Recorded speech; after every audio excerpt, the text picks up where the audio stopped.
Hey guys, it's Lindsay, and as we're coming to the end, the last few days of our devotional through Genesis, I wanted to say thanks for taking the time to watch these, and I hope that they have been a blessing upon you and you're learning some good nuggets of information from them, but also that they are encouraging you, not just in life, but also to dig deeper on your own into the Bible.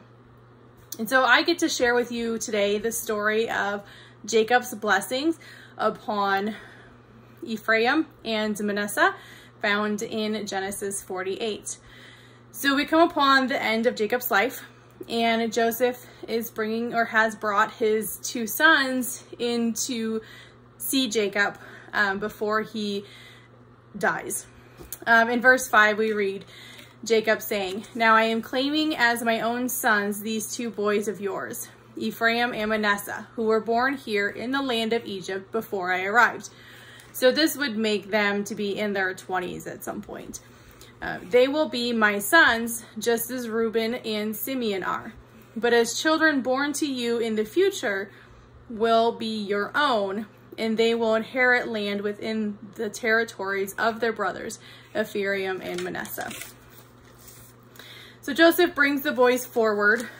Jacob's old, his eyesight isn't that great.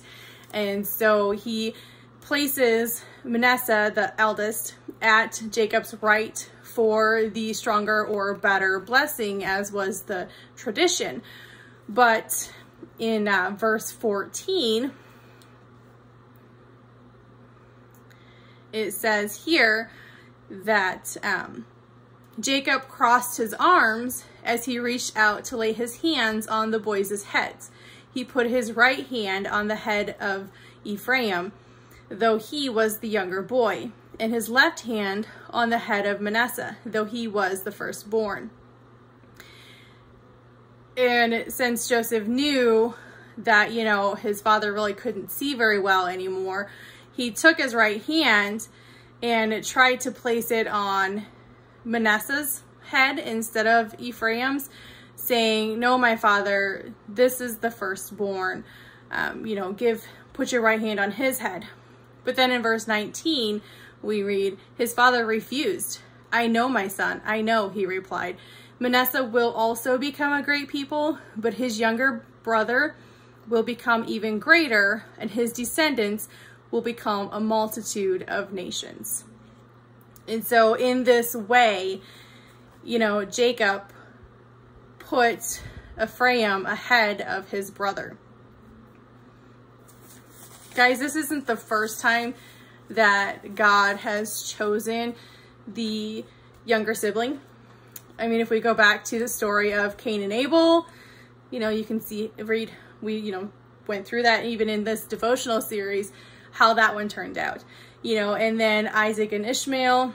And I mean, there's more opportunities that you can go back and look through and see that it's not always the oldest one that God chooses. I mean, look at David, going in the future after Jacob and Joseph's time.